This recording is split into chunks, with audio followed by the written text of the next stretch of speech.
Mayo de 2022, el 54º aniversario de lo que fue el Mayo francés de 1968. Estamos conmemorando pues un aniversario más de un evento histórico para el mundo occidental en particular, pero para el mundo en general.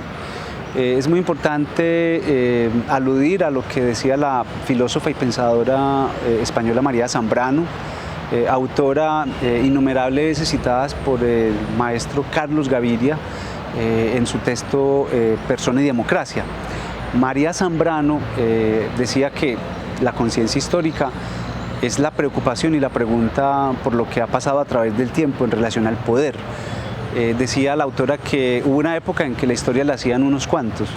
y los demás la padecíamos. Sin embargo, en su texto de 1958 señala que llegó el momento en que la historia no solamente la hacen unos cuantos y la padecen otros, sino que la construimos como protagonistas todos y todas. De modo que es muy importante entonces recordar que a la hora de pensar la importancia de lo que fue el Mayo francés en estos días aciagos del siglo XXI, aciagos porque estamos todavía, digamos, en contextos de reivindicación de derechos, en innumerables movilizaciones, reivindicaciones de paz en contextos de conflictos y de guerras, y se hace necesario aludir a la conciencia histórica como un patrón fundamental, sobre todo para las nuevas generaciones. Jóvenes, tanto hombres como mujeres, que deben reconocer que el siglo XX,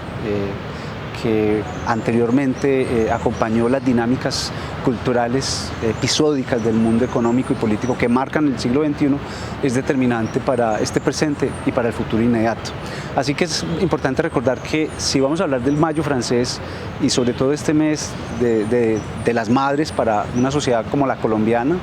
una actividad cultural y sociocultural familiar, pero también comercial, y este mes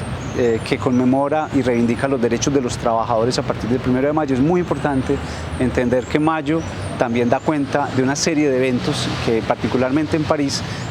según el autor estadounidense Mark Kurlansky, conmocionó el mundo. 1968 es un año que de alguna manera devela una especie como de bisagra cultural para la segunda parte del siglo XX en dos sentidos. En un sentido político, por supuesto, y en un sentido cultural e intelectual. En el sentido político es el año, digamos, del asesinato de Martin Luther King, del asesinato de Robert Kennedy,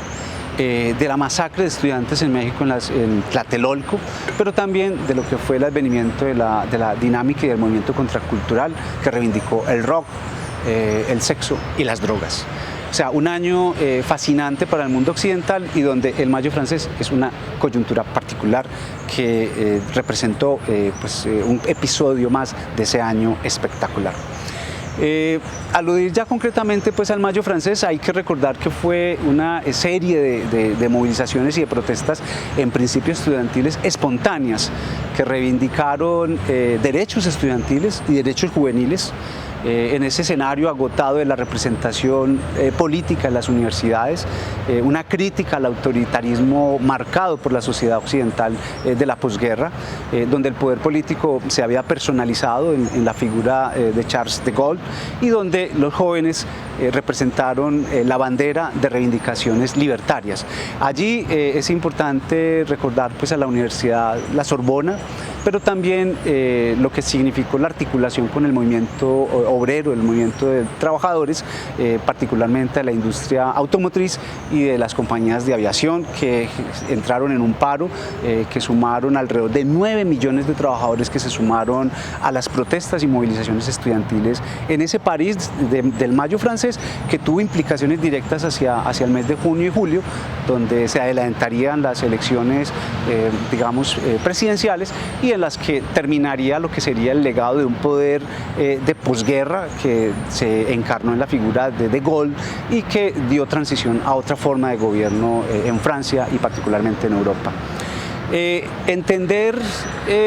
las implicaciones de ese Mayo francés para el mundo occidental y particularmente para América Latina hoy en el siglo XXI, 54 años después, es importante en dos sentidos. Uno,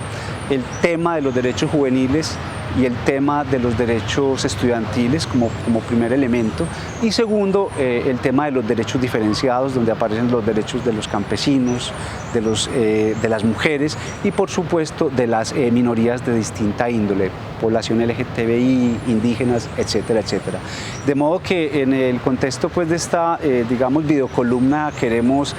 dejar constancia como testimonio lo que significa el Mayo francés y particularmente al año 68 como un registro histórico que deberá alimentar la construcción de conciencia histórica en las nuevas generaciones para seguir dotando de elementos y de argumentos importantes la importancia de los eventos históricos que seguirán iluminando el acontecer político todos los días.